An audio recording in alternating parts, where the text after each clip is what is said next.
소중한 나.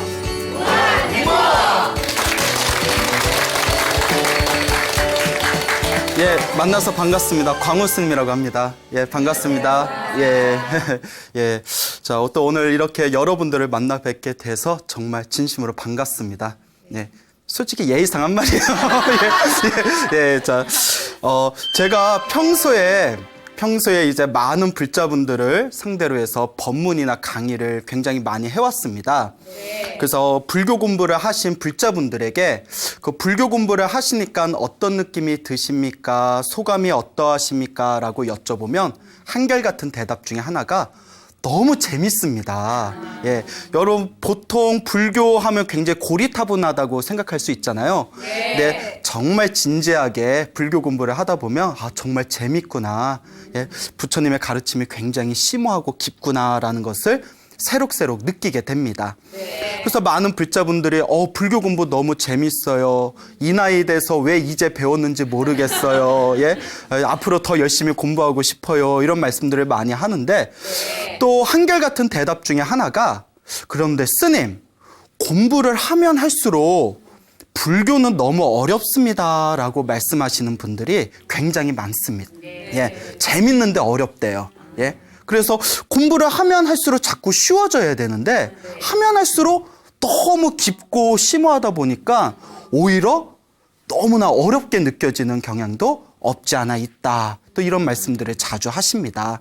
그런데 불교 공부를 하는 스님의 입장에서 생각해 보더라도 그 말씀이 틀린 것 같지는 않아요.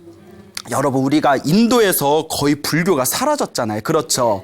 그 부처님이 세상을 떠나시고 그리고 약 1000몇백 년 정도가 지난 뒤에 인도에서 이제 불교가 자취를 감추게 됩니다.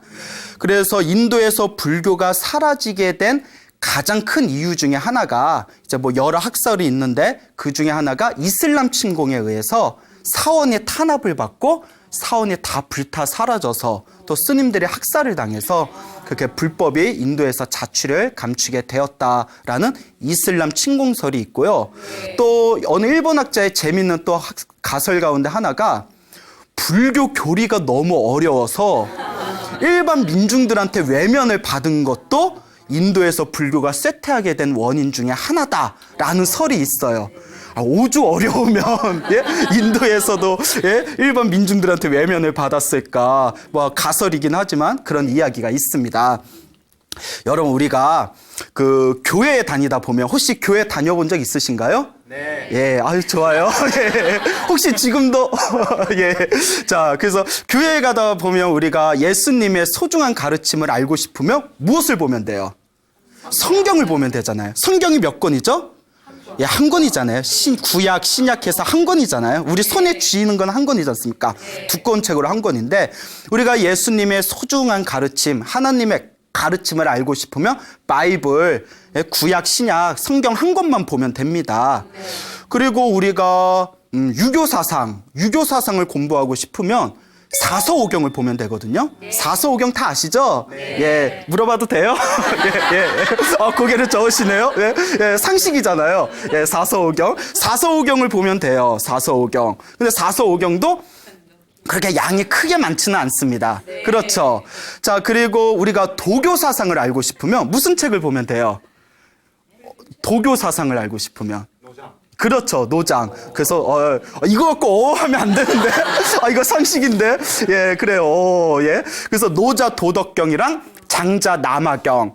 그래서 도덕경 같은 경우에는 뭐 한 5,000자뿐이 안 된대요. 그래서 책이 굉장히 이제 양이 이제 글자 수가 많지 않고요. 장자도 책 한 권짜리입니다.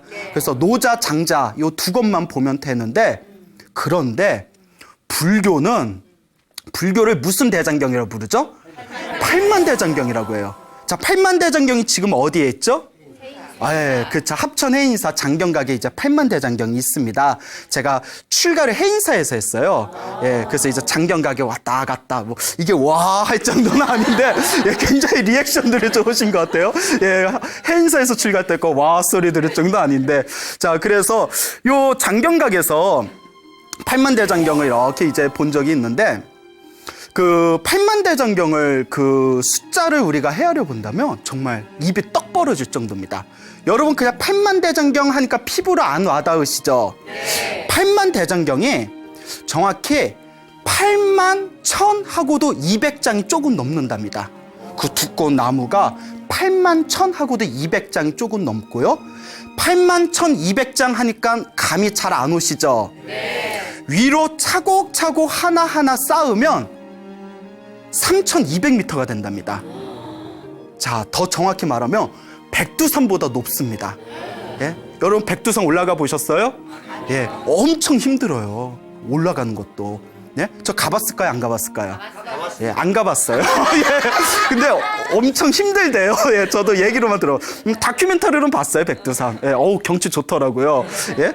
자, 백두산보다 높은 3200m 차곡차곡 쌓으면 옆으로 차곡차곡 뉘어놓으면 약 60km가 된답니다. 서울에서 오산까지 거리입니다. 그게 팔만대장경이에요. 무게가 280톤입니다. 무게가 280톤이에요. 굉장하지 않습니까? 네. 예, 다 아는 얘기인데, 예, 다 한국인이라면 다 알고 있어야 할 이야기인데, 자, 그만큼 팔만대장경의 양이 방대합니다.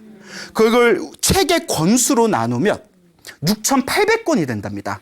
책의 권수로 나누면 하루에 한 권씩 보면 약 20년이 걸립니다. 여러분, 누가 그런 얘기를 하더라고요.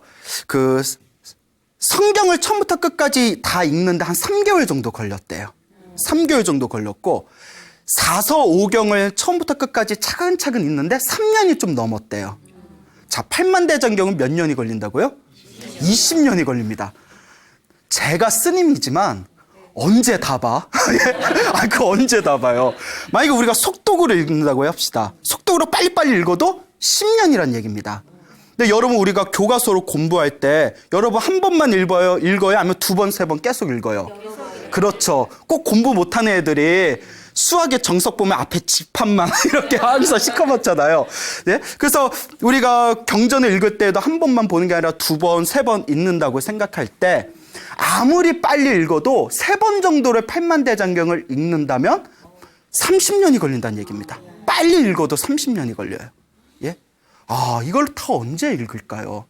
그러니까 정말 불교 공부 좀 진지하게 해보려는 분들은 그 방대한 부처님의 가르침 앞에서 기가 탁 하고 이렇게 맥이 탁 하고 떨어지는 느낌이 듭니다. 예. 자, 그런데 제가 우연히 어떤 이렇게 불교에 대한 가르침이 담겨져 있는 책을 보다가 부처님 가르침 중에 이런 구절이 나오더라고요. 부처님의 가르침을 만나되 믿지 않아도 이해하지 못해도 부처님의 말씀이 귓가를 스친 것만으로도 깨달음을 얻게 되리라. 근데 전 이해가 안 되더라고요. 예? 그때 예전에 오래전에 그 책의 내용을 보면서 아니, 부처님의 가르침을 만났는데 믿어요, 안 믿어요? 안 믿고 믿지 않고 부처님의 말씀을 공부하되 이해하지 못했는데도 믿지도 않고 이해하지 못했는데도 무엇을 얻게 되리라? 깨달음을 얻게 되리라. 야, 이게 무슨 말이, 이거 뭐 약 파는 건가? 그렇잖아요. 이거 먹어봐. 믿지 않고 이해하지 못해도 먹기만 하면 병이 다 나. 뭐 약장사도 아니고. 그러니까 제가 너무 논리적으로 이해가 굉장히 안 되더라고요. 한 믿음이 있고 이해를 해야 깨달음을 얻게 되지. 믿지 않고 이해하지 못해도 깨달음을 얻게 되리라. 그리고 이제 몇 년이 지났어요. 그래서 제가 얼굴을 딱 봐도 아시겠지만 제가 책 읽는 걸 되게 좋아해요. 표정이 별로 아닌 것 같아요. 그래, 만화책 읽는 걸 좋아해요. 예? 그래서 이제 제가 이제 이 책, 저 책을 이제 보다가 우연히 우리 불교 팔만대장경 중에 있는 아비달마 대비바사론이라는 책을 봤어요. 아비달마 대비바사론. 제목부터가 범상치 않아요? 예? 이 아비달마 대비바사론이라는 책이 우리 부처님께서 세상을 떠나시고 약 300년, 400년 후쯤에 만들어진 초기 부파불교의 백과서전입니다. 그게 이제 중국식 표현으로 쓰면 소승불교의 백과서전이라고 불리거든요. 자, 그런데 백과서전 하니까 양이 많겠어요? 양이 적겠어요? 많겠죠. 한문본 권수로 200권짜리입니다. 아비달마 대비바사론이 200권짜리 책이에요. 예? 아비달마 대비바사론이. 그리고 우리나라 한글로 번역을 하면 모래알같이 작은 글자로 큰 책으로 10권 정도가 돼요. 예, 10권이 넘어요. 예, 예, 머리에 쥐나죠. 예, 머리에 쥐가 나요. 예, 예. 그러니까 아비달마 대비바사론 공부하시는 분들은 잘 때마다 머리맡에다가 고양이를 놓고 잠을 잔대요. 머리에 하도 쥐가 나니까 잘 때 동안만이라도 고양이가 좀 물어가라고. 예, 예, 제가 만든 말입니다. 예, 미안합니다. 그만큼 어려운 책이에요. 알겠죠? 네. 근데 아비달마 대비바사론이 부처님이 세상을 떠나시고 100년이 지나고 나서 부처님의 직계 수제자들도 세상을 떠나게 돼요. 그러니까 부처님이 떠나시고 부처님 밑에서 직접 공부했던 수제자들도 세상을 떠나니까 부처님의 가르침이 점점 어떻게 되겠어요? 조금씩 왜곡돼 가기 시작합니다. 예? 그래서 부처님 가르침의 깨달음을 얻은 성자들이 부처님의 가르침이 점점 왜곡되고 있으니 부처님의 정법을 바로 세우자 해가지고 부처님의 가르침에 대한 논문을 쓴 것이 바로 아비달마 대비바사론이래요. 알겠죠? 부처님의 바른 가르침에 대한 논문이에요. 논문. 자, 그런데 이 아비달마 대비바사론의 저자가 누군가 하면 한 명이 쓴 것도 아니고 두 명이 쓴 것도 아닙니다. 500명이 썼어요. 그래서 500아라한이 썼다라고 돼 있어요. 협존자라는 스님을 포함한 500아라한이 쓰셨다. 500아라한. 근데 여기서 중요한 게 있습니다. 여러분, 아라한이 무슨 뜻인지 아세요? 여러분, 영화 중에 아라한 장풍대작전 보신 적 있어요? 나름 재밌는 영화였는데 안 봤다니까 갑자기 할 말이 없네요. 예, 그 아라한이라는 명칭은 우리 불교에서 완전한 깨달음을 얻으신 성자를 아라한이라고 부릅니다. 그러니까 500아라한이 썼다는 것은 500명의 깨달음을 얻으신 성자들께서 쓰셨다는 얘기예요. 알겠죠? 네. 근데 그 아비달마 대비바사론에 굉장히 재밌는 전설이 있어요. 자, 어떤 전설인가 하면 이 아비달마 대비바사론을 쓰신 500명의 아라한들은 500명의 깨달음을 얻으신 성자들은 어떤 인연이 있어서 이렇게 위대한 책을 쓰셨냐. 그러니까 어떤 인연이 있어서 이와 같이 위대한 부처님의 가르침을 논문으로 만들었느냐라고 이제 질문을 던지는 그런 내용이 나와요. 그때 다음과 같은 이야기가 펼쳐집니다. 여러분, 뭐 전생에 나라를 구했다 이런 표현 아시죠? 네. 예, 그러니까 내가 지금 펼쳐진 내 앞에 행복일, 예, 아주 좋은 일들이 생기면 사람들 우스개로 전생에 뭐 나라를 구했나 이런 표현 쓰잖아요.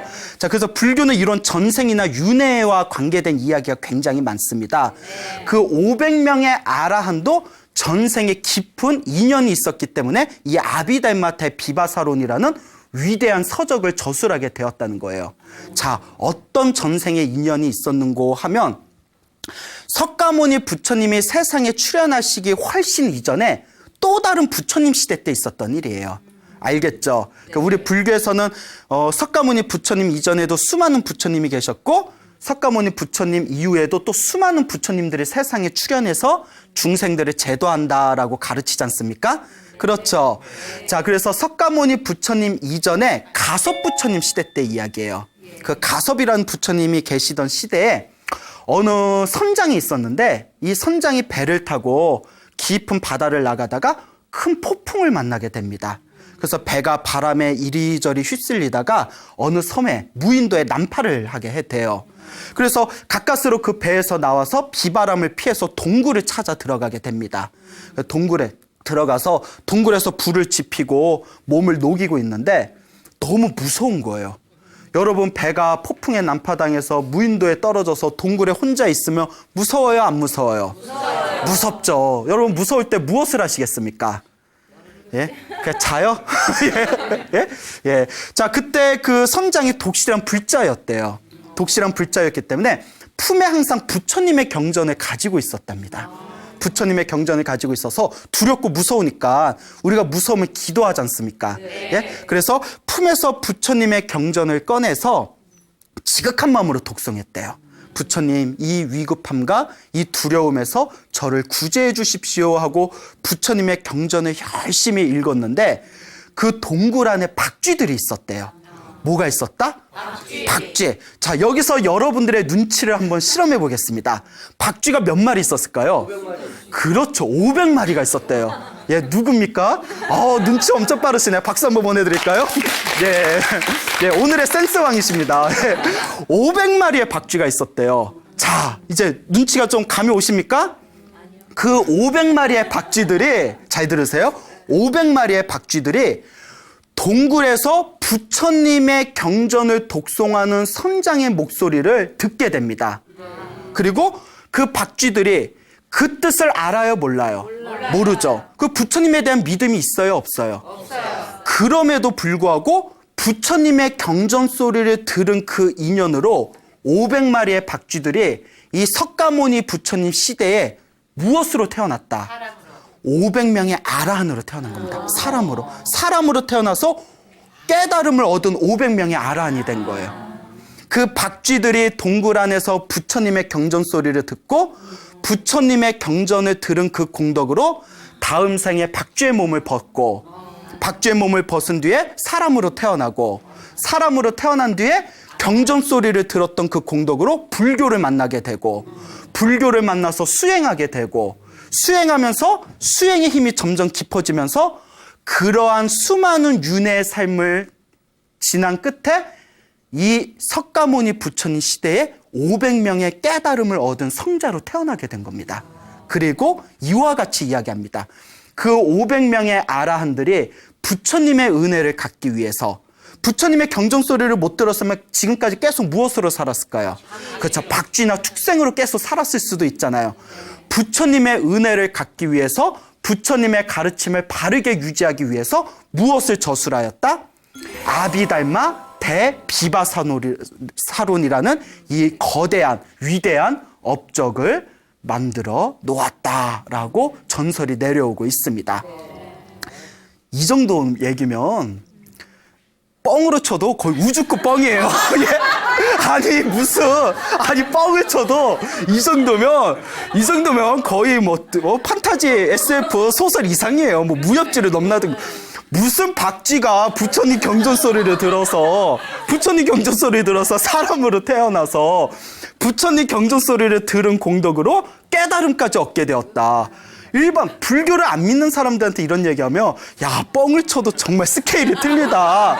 아니, 그렇게 충분히 이해가 됩니다. 그런데 저는 이 구절을 보는 순간, 그러니까 중은 중이에요. 스님은 스님이야.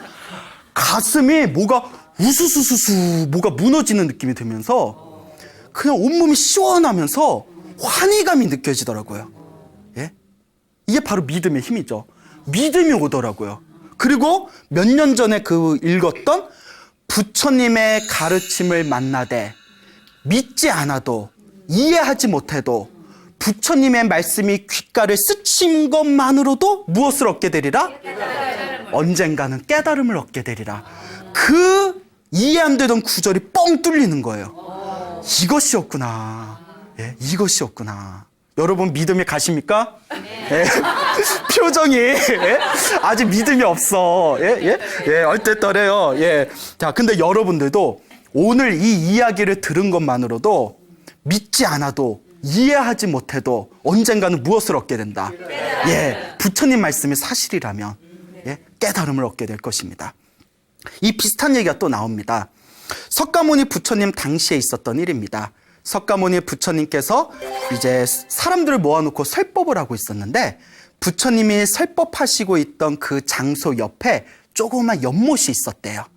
연못에 개구리가 살고 있었대요.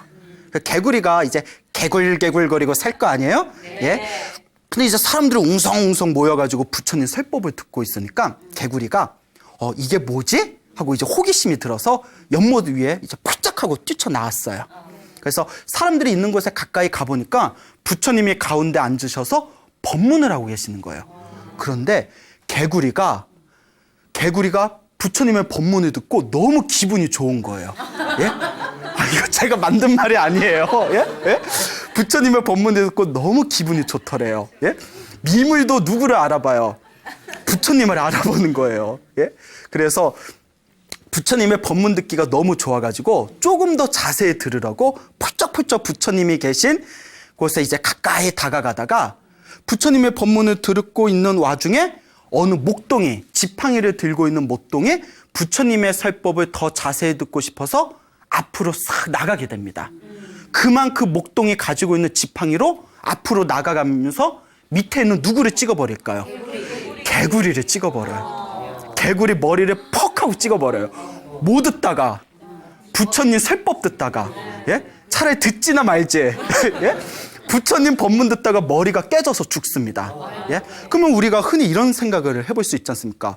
아니, 부처님을 가까이 하면 항상 좋은 일이 생긴다는데 개구리 같은 미물조차도 부처님 법문이 좋아서 가만히 부처님 법문 듣고 있다가 갑자기 머리 위에 지팡이가 내리 찍어서 죽어버린 거예요. 아, 영험 없네. 예? 아, 부처님 믿었는데 영험이 없어. 그런데 항상 마무리는 훈훈해야 되죠. 여기에 엄청난 반전이 있습니다. 여기서 그냥 죽었다 하고 끝나버리면 불교 망합니다. 예? 예? 불교 망해요. 근데 경전에는 더 아름다운 얘기가 있습니다. 그 이야기가 무엇인고 하니 개구리가 부처님의 법문을 들으면서 기쁜 마음을 일으킨 그 강력한 선업, 복의 힘으로 죽자마자 하늘세계 천신으로 태어났답니다.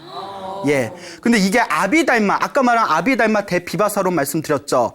아비달마에서도 나오는 논리인데요. 사람은 죽을 때 자기가 지은 업에 의해서 다음 생이 결정된답니다.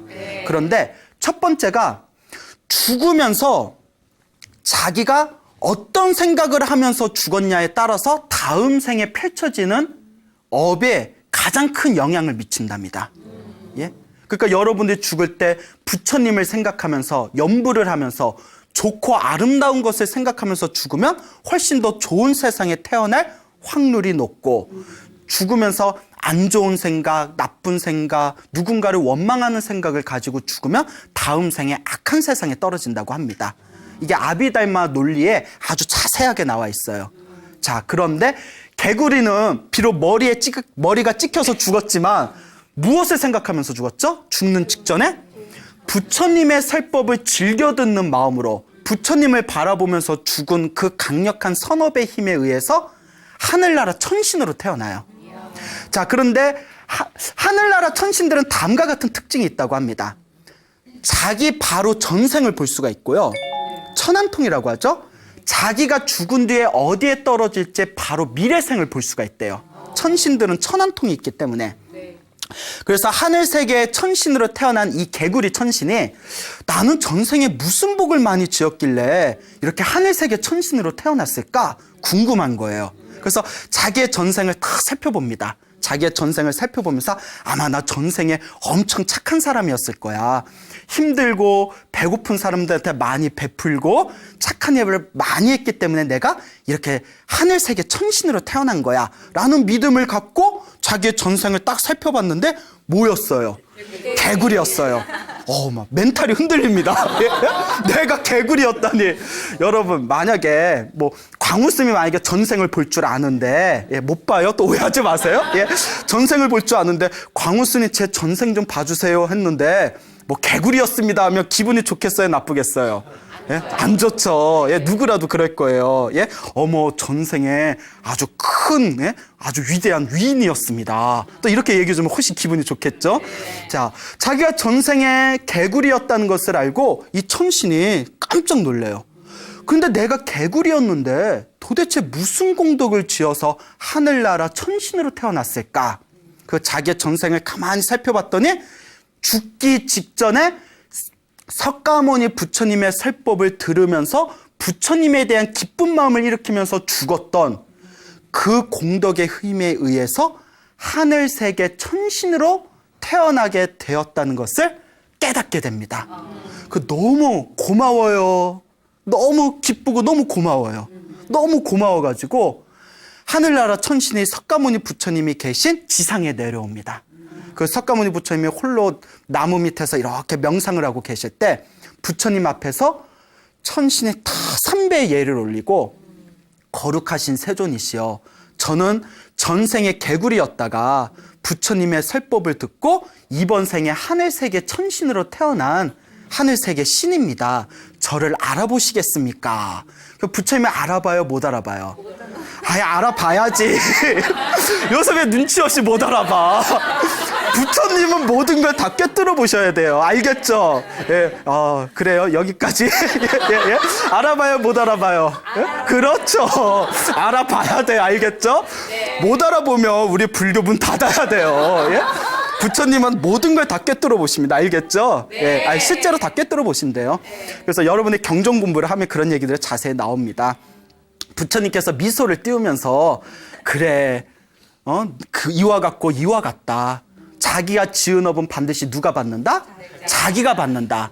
그대가 죽으면서 부처님에 대한 믿음을 강력하게 일으켰기 때문에 그대가 이와 같은 복을 받은 것이다 하시면서 부처님이 그 천신을 위해서, 개구리 천신을 위해서 설법을 해줍니다. 그리고 그 개구리 천신이 부처님의 설법을 듣고는 그 자리에서 깨달음을 얻었다고 합니다. 예, 이것이 바로 개구리 천신 이야기가 되겠습니다. 알겠죠? 그 여러분 아까 개구리가 부처님 그 설법을 듣고 너무 기분이 좋아서 앞으로 부처님께 나아갔다니까 막 웃으셨잖아요. 그런데 충분히 믿음이 안 갈 만한 내용일 수 있어요. 근데 저도 어느 신도분한테 들었는데 고양이를 키우신대요. 근데 고양이가 요물이잖아요. 그런데 이 고양이가 희한한 게 자기가 집에서 기도를 할 때 금강경을 읽거나 기도를 하면 귀신같이 어디서 와가지고 무릎 위에 탁 앉는데요. 무릎 위에 딱 앉아서 금강경 읽을 동안 가만히 명상하듯이 무릎 위에 가만히 앉아 있는데요. 그 금강경을 다 읽으면 다시 무릎 위에서 나와서 자기 볼일 보러 나간대요.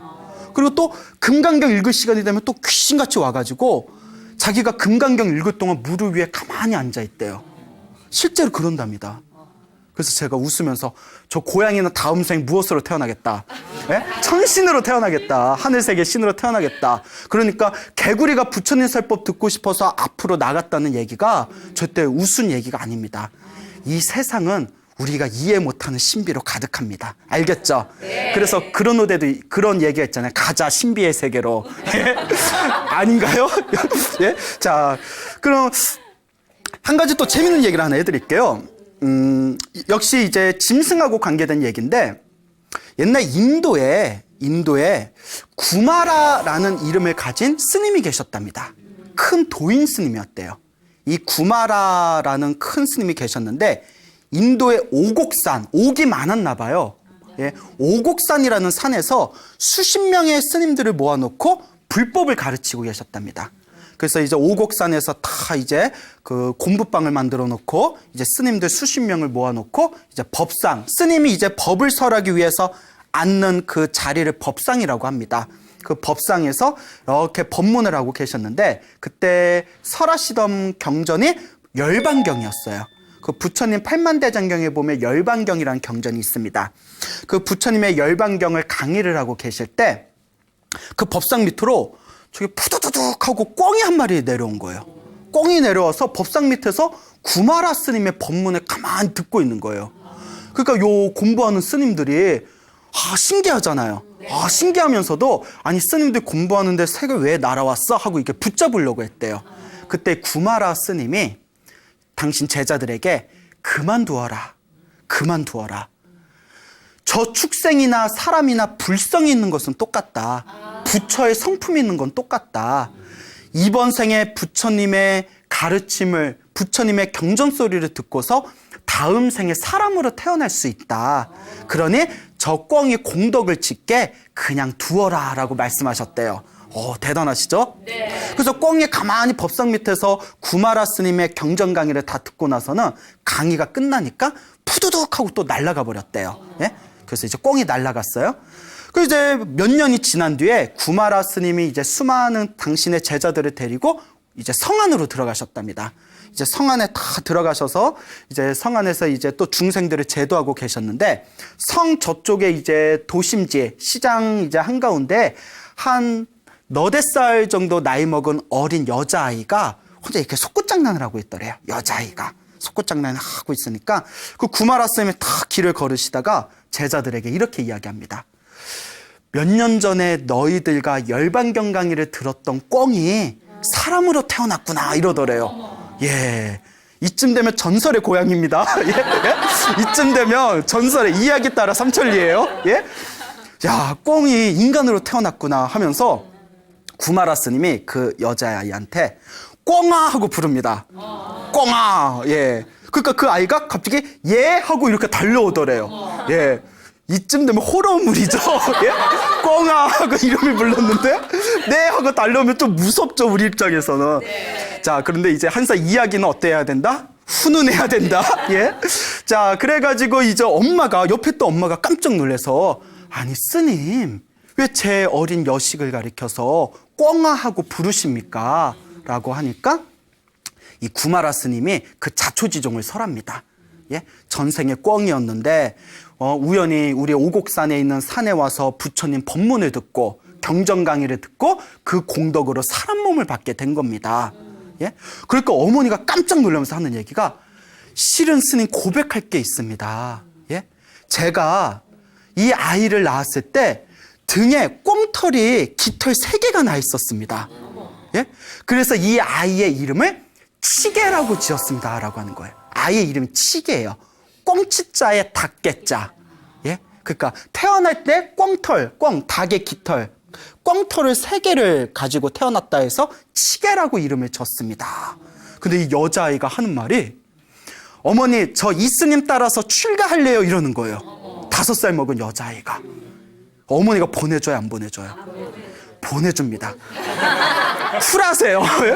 우리 어머니는 쿨해. 그래 가. 예? 물론 처음엔 말렸겠죠. 이야기는 생략됐겠지만 근데 어머니가 불심이 깊었나 봐요. 그래 너의 길이니까 가거라. 그리고 구마라 스님을 따라서 오곡산에서 열심히 수행을 해서 깨달음을 얻게 됩니다. 깨달음을 얻고 나서 다음과 같은 노래를 만듭니다. 다음과 같은 개송을 짓는데 그 개송이 이 여자아이가 지은 개송이 다음과 같습니다. 오곡산에서 털난 짐승으로 살다가 법상 밑으로 내려와 경전 소리 듣고서 불법의 공덕으로 사람 몸을 받았네. 이제 스님의 가르침으로 극락왕생하고자 인간의 몸으로 깨달음을 이루었도다. 이번 생에 사람으로 태어나 믿지 않는다면 허송세월 헛수고만 하리라 라는 노래를 남겼다고 합니다. 여러분은 전생에 무엇이었을 것 같아요? 왕자요? 예, 왕자. 예, 좋죠. 예, 좋습니다. 어쩌면 꿩이었을 수도 있어요, 우리가. 예, 우리가 장담 못 합니다. 예, 예. 자, 어때? 재밌어요? 네. 재밌는 전설의 고향 같은 이야기 하나만 더 해드릴게요. 네. 그 옛날 명나라 때 있었던 일입니다. 그 중국 명나라 시대 때 그 보은사라는 절이 있었어요. 보은사라는 절이 있었는데 그 보은사의 주지스님께서 이제 나이가 드셔가지고 다리에 힘이 빠지신 거예요. 그래서 이 보은사 주지스님이 마을에 내려가서 설법도 하고 기도도 해줘야 되는데 절에서 산까지 왔다 갔다 하기 힘드니까 말 한 피를 구했대요. 그래서 말을 하나 이제 구해가지고 말을 타고 이제 산에 있는 절에서 마을까지 이제 왔다 갔다 했답니다. 근데 요새 우리 같으면 말 위에서 뭐 1시간, 2시간 말 타고 왔다 갔다 하면 뭐 지금 뭐 스마트폰도 있고, 그렇죠. 뭐 카톡도 하고, 예? 뭐 영화도 보고 할 게 많은데 옛날에 스마트폰이 있어요, 없어요? 없잖아요. 그 이제 스님이 말을 타고 마을에서 절까지 왔다 갔다 하려니까 너무나 이제 지루하신 거예요. 자, 우리 불교에서 노는 입에 연불한다는 말이 있지 않습니까? 그렇죠. 네. 예. 그래서 이제 말을 타고 다니면서 기도나 하자 하는 마음으로 법화경을 독송하셨다고 합니다. 예. 그 우리 불교의 가장 뛰어난, 가장 깊은 심오한 뜻을 가지고 있는 경전 중에 법화경이란 경전이 있습니다. 그래서 항상 말을 타고 법화경을 이렇게 독송하면서 왔다 갔다 하셨는데 그렇게 몇 년이 지났다고 합니다. 몇 년이 지난 뒤에 마을에 어느 아낙네가 있었는데 이 아낙네가 꿈을 꿨어요. 꿈을 꿨는데 꿈속에서 어느 동자가 자기 방 앞에 다 오더니 아주머니 아주머니 하고 부르더래요. 그 깜짝 놀라서 웬 애가 왔어 하고 문을 열어보니까 이 동자 어린 아이가 하는 얘기가 아주머니 저는 저 보은사에서 주지스님이 키우던 말인데 법화경의 공덕으로 사람 몸을 받게 되었습니다. 그러니 저와 인연이 있는 아주머니에게 제가 잠시 의지할까 하오니 부디 저를 잘 받아주시기 바랍니다. 라는 꿈을 꾸게 돼요. 그 깨고 나서 꿈이 범상치가 않아요. 그래서 사람을 시켜가지고 보은사의 그 주지스님이 키우던 말이 아직 잘 있나 한번 보거라 하고 사람을 시켰더니 그 말이 그날 죽었더래요. 그리고 그날에 그 아주머니가 이제 태기가 생겼어요. 태기가 생겨서 이제 아이를 낳게 됩니다. 그 아들을 낳았어요.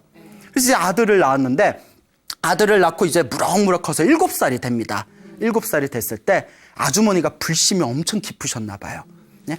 여러분, 우리가 불자들이 많잖아요. 네. 불교 신자가 우리나라에 굉장히 많은데 진짜 불교 신자인가 아닌가 알 수 있는 가장 좋은 방법이 무엇인지 아세요?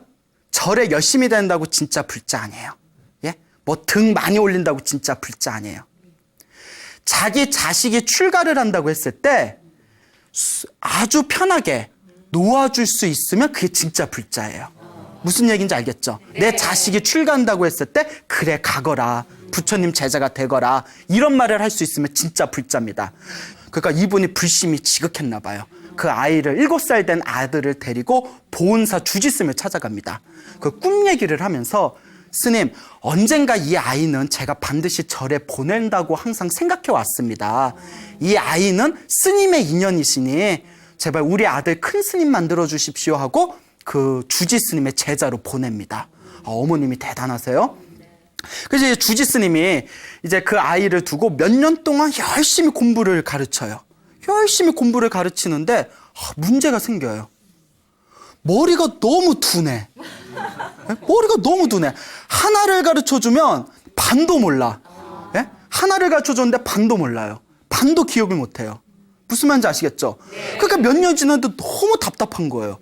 아니 아무리 아끼는 제자지만 어쩜 이렇게 머리가 둔할까? 예? 뭐 남 얘기 같지 않죠 우리? 예? 그렇죠? 아까 사서오경 대라고 했을 때 동공이 흔들리신 분들, 예? 예? 자, 예, 웃자간 농담이고요. 자, 그래서 그 제자에게 동자승에게 이렇게 말합니다. 네가 전생에 말이었던 축생이 이제 짐승이란 표현입니다. 네가 전생에 말이었던 축생이었던 전생에 습기가 남아서 머리가 둔한가 보다. 그러니까 이렇게 된 바에야 네가 전생에 오랫동안 들었던 법화경이나 공부하자. 왜냐하면 항상 말 위에서 주지스님 태우고 법화경을 항상 들었잖아요. 그 법화경을 딱 가르치는데 법화경이 7권으로 되어 있습니다. 한문본으로 법화경 7권이라고 부르거든요. 글자 수가 6만 9천 자 정도 된답니다. 6만 9천 자, 약 7만 자죠. 가르쳐 주는 순간 그 자리에서 7만 자의 법화경을 통째로 외워버렸대요. 전생에 하도 많이 들어가지고, 예? 그러니까 이 주지스님이 깜짝 놀라면서 다음과 같은 부처님 경전에 있는 개송을 부릅니다. 뭐라고 하셨냐 하면, 방금 짜낸 소젖은 싱싱하고 재에 묻힌 불씨는 그대로이듯이 지은 업은 당장에 나타나지 않지만 그늘에 숨어 있어 항상 따르고 있다. 무슨 말인고 하니 내가 지은 업은 당장 나타나요, 안 나타나요? 안 나타나요. 예? 그렇지만 알게 모르게 내가 지은 업은 반드시 누가 받는다? 내가 받는다는 거예요. 전생에 평생을 오랫동안 법화경을 들었던 그 공덕으로 이번 생에 법화경 공부하자마자 그 6만 9천 자, 7만 자의 법화경을 통째로 외워버린대요. 여러분. 그래서 우리 큰 스님들이 흔히 그런 말씀 하십니다. 우리 큰 스님들이 뭘 잘하는 자기만의 재주가 있으면 아이고 전생에서 가져왔나 보구나 이런 말씀을 하세요. 예? 자, 우리 스포츠 선수들 있잖아요. 예체능 스포츠 선수들 있잖아요. 예? 다들 열심히 노력합니다. 그렇죠. 다들 뭐 연습은 배신하지 않는다. 하지만 금메달은 오직 몇 명이 따나요? 한 명이 따지 않습니까? 그렇죠. 그러니까 연습, 노력만으로는 넘을 수 없는 선이 있대요. 그 예체능을 하시는 분일수록 처음에는 비슷비슷한 수준이 되다가 어느 선에 가면 타고난 거에서 갈린답니다. 예. 그 타고난 것은 어디서 가져왔을까요? 전생에 가져왔다는 거예요. 이번 생에 미친 듯이 미친 듯이 노래를 잘 부르는 사람은 전생에 노래 연습을 많이 했을 가능성이 높아요. 이번 생에 막 신들린 듯이 피아노를 칠 줄 아는 사람은 전생에서도 피아노를 쳤던 그 재주를 가져왔을 가능성이 큽니다. 뭔지 아시겠죠? 예? 그래서 저 같은 경우에도 제가 출가하기 전에는 뭐 제대로 할 줄 아는 게 하나도 없었어요. 뭐 나이가 어리긴 했지만. 예? 그런데 막상 출가하고 나니까 스님들께서 왜 이제 왔냐, 이제 왔냐 그러세요. 왜 이제 왔냐? 그러니까 전생에도 뭐였어? 전생에도 스님이었네. 전생에도 못 놀아봤네. 예? 예? 전생에도 못 놀고 이번 생에도 못 놀고. 예? 그러니까 큰 스님들 그런 말씀을 하십니다. 무슨 말인지 아시겠죠? 네. 예. 그래서 내가 지은 업은 당장 드러나지 않지만 다 따라오고 있다. 예. 그래서 우리 불교에서는 다음과 같이 가르치고 있습니다. 천년 전에 중국의 큰 도인 스님이라 불리웠던 연명 연수 스님이 이와 같이 말씀하셨습니다. 믿어서 자 부처님의 가르침을 만나서 믿지 않아도 이미 깨달음의 씨앗은 심어졌고, 배워서 부처님의 가르침을 배워서 이루지 못했다 하더라도 이미 인간과 천국의 복을 훨씬 더 넘어섰다. 믿지 않아도, 배워서 이루지 못해도, 이해하지 못해도 귓가를 스친 것만으로도 부처님의 가르침을 통해서 우리는 이미 무엇의 공덕이 심어졌다? 깨달음을 얻을 수 있는 공덕이 심어졌다. 그래서 제가 불자분들에게 항상 이런 말씀 드립니다. 불교가 어렵다고 해서 너무 이제 스스로 힘들게 생각하지 마십시오. 그리고 많은 불자분들 공부하다 보면 스님 불교 공부를 하면 오늘 배운 거 내일 가면 다 잊어먹습니다. 그런 얘기를 많이 하세요. 예, 격렬하게 공감하시네요. 그럴 때마다 그분들에게 드리는 말씀이 다 기억하지 못해도 좋다.